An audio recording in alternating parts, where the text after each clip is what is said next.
ఈ రోజే డౌన్లోడ్ చేయండి, మీ ఫేవరెట్ షోస్ చూడండి.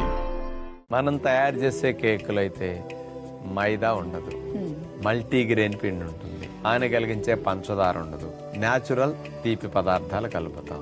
బయట కేక్స్లు అయితే గోధుమ పిండితోనూ మైదా పిండితోనూ ఉంటాయి, పంచదార ఉంటుంది.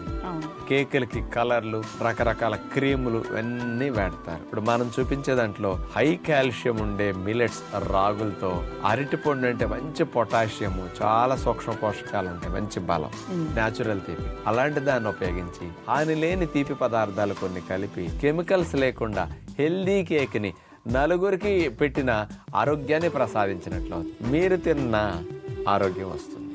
మరి ఇట్లాంటి తింటే డీటాక్సిఫికేషన్ చెప్పినట్టు చేసుకోవాల్సిన అవసరం కూడా రాదు. అలాంటి హెల్దీ కేక్ చూడండి.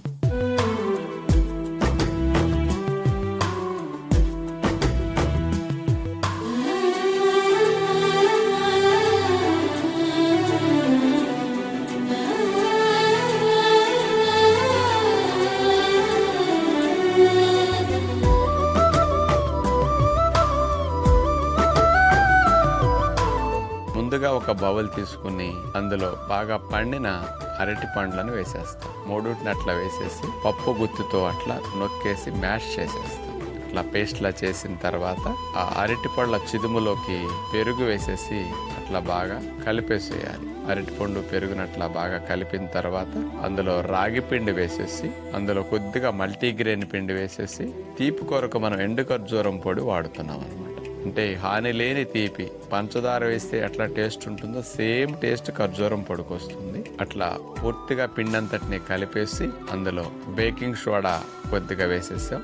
మేగడ కొద్దిగా ఎక్కువ పడుతుంది కదా, మేగడ కూడా వేసేసి కలిపేస్తాం. అట్లా కేక్ పిండిని బాగా కలిపేసిన తర్వాత ఇక మరి చిన్న చిన్న కప్స్ తీసుకొచ్చి స్పూన్తో ఆ కప్పుల్లో ఈ కేక్ పిండిని వేసేసి అలా బేకింగ్ ట్రేలో ఈ కప్పులన్నీ పెట్టేసుకుంటాం. దానిపైన కిస్మిస్లు, పుచ్చగింజల పప్పు అలా వేసేసి ఈ కప్ కేకులన్నిటిని మందపాటి గిన్నెలో పెట్టి మూత పెట్టేసి 20 నిమిషాల సేపట్ల బేక్ చేసుకుంటాం. చూసారు కదా, రాగి పిండితో మంచి ముగ్గిన అరటి పళ్ళతో ఖర్జూరం పొడి తీపితో మరి Christmas cake, healthy cakes, cup cakes అందరు ఇష్టపడే విధంగా ఎలా సిద్ధమయ్యాయో చూసారు కదా. క్రిస్మస్ కప్ కేక్ పిల్లలకి ఇట్లాంటి అలవాటు చేస్తే జబ్బులు రాకుండా పెంచడానికి మంచి మార్గాన్ని మీరు ఎంచుకున్నట్లు అవుతుంది.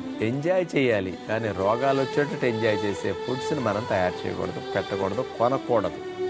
మారండి, పిల్లల్ని మార్చుకోండి. డాక్టర్ గారు, అయ్యా, సాధారణంగా కార్యక్రమంలో భాగంగా ఎన్నో రకాల టాపిక్స్ గురించి మాట్లాడుకుంటూ ఉంటాం. దానిలో ఎక్కువ అనారోగ్యాన్ని కలిగించే వస్తువులు వద్దు అని చెప్తూ ఉంటారు కదా. అవునమ్మా. మరి కేక్స్ అనగానే మనందరికీ గుర్తొచ్చేది చాక్లెట్ సిరప్స్. అవునమ్మా. చాక్లెట్ సిరప్స్ వద్దంటే వద్దు అని చెప్తూ ఉంటారు కాబట్టి క్రిస్మస్ పండుగ స్పెషల్ గా మీరు ఏదైనా ఆల్టర్నేటివ్ ఇస్తే, లేదంటే చాక్లెట్ సిరప్ ఎందుకు మంచిది కాదు చెప్తే ప్రేక్షకులు ఆలోచించే అవకాశం ఉంటుంది. చాక్లెట్ సిరప్స్ ఇష్టపడని పిల్లలంటే ఉండరు. మంచి ఫ్లేవర్తో, మంచి టేస్ట్గా ఎంతైనా తినేద్దాం పేచీలు పెట్టకుండా అనిపిస్తుంది. ఈ చాక్లెట్ సిరప్ తయారు చేయడానికి కలర్స్, ఫ్లేవర్స్, ప్రిజర్వేటివ్స్ వీటితో పాటు కొన్ని కెమికల్స్ ని ఎలాంటివి కలుపుతున్నారంటే డోపమిన్ హార్మోన్ ని బాగా రిలీజ్ అయ్యే కెమికల్స్ కలుపుతున్నారు. ఎంత మంచి లాభం ఉంది.